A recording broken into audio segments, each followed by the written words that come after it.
inspirado en la solidaridad que los ciudadanos demuestran en la pandemia y ante la necesidad que tienen los pacientes ingresados en el Hospital Ignacio García Telles por COVID-19 de tener agua suficiente para hidratarse, Héctor Eugenio Urrutia pidió a la sociedad donar botellas de agua purificada. Yo he sido paciente de la T1, pero no por COVID, y entonces he tenido la fortuna de que siempre un familiar me lleva agua cuando yo he necesitado.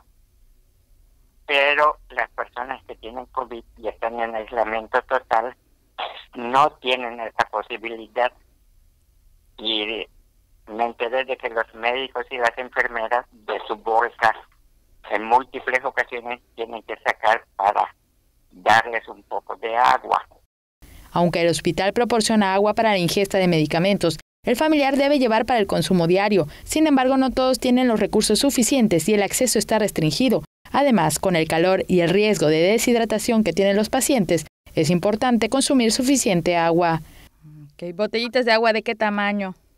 De cuarto litro, de medio litro, o sea, de lo que les nazca de corazón. Se les agradece de corazón a las personas que quieran donar agua purificada para los enfermos de COVID y que Dios los bendiga y les multiplique su generosidad.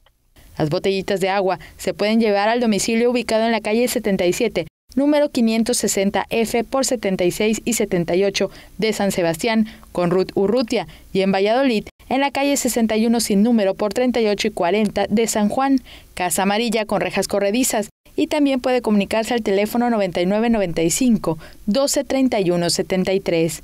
Don Héctor llevará los donativos a la subdirección del hospital el 12 próximo, que tiene cita médica, y tal vez haga una segunda recolecta que llevaría en su próxima cita. Maribel Vega, Teleyucatán te informa.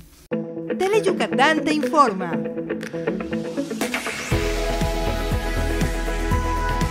Lunes a viernes, 3 de la tarde. Síguenos.